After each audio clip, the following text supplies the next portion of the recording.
সম্পূর্ণ পর্যদস্ত করা সম্ভব বিষয়টা কিন্তু তাও না।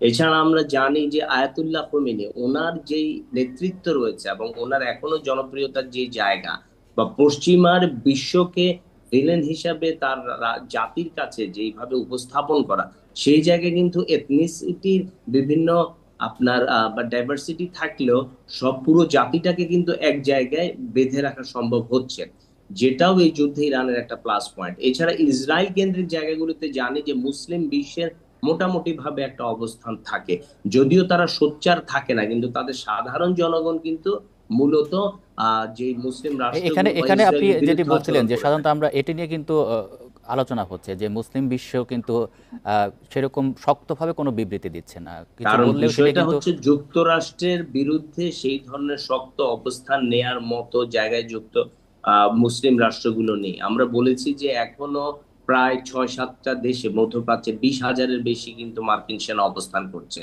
বিভিন্ন স্ট্র্যাটেজিগত কারণে এবং তাদের রাজতন্ত্রের কারণে যুক্তরাষ্ট্রের উপর কিন্তু তারা নির্ভরশীল। তা যেই সরকারগুলো রয়েছে সাধারণ জনগণ চাইলেও সরকারগুলো সেই অবস্থান নেয়ার জায়গায় তারা নেই, সেই সুযোগটাই কিন্তু যুক্তরাষ্ট্র নিচ্ছে।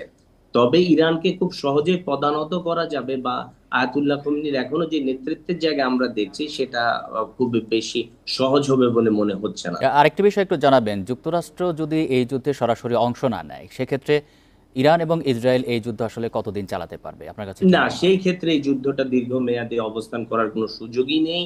কারণ ইসরায়েলেরও বেশ ভালো পরিমাণ হতাহত হচ্ছে। এছাড়া নেতানিয়াহু উনিও যে খুব জনপ্রিয় নেতা তার দেশে তাও না, কারণ বিভিন্ন সময় ওনার যে নেতৃত্ব সেটা কিন্তু প্রশ্নের সম্মুখীন হয়েছে।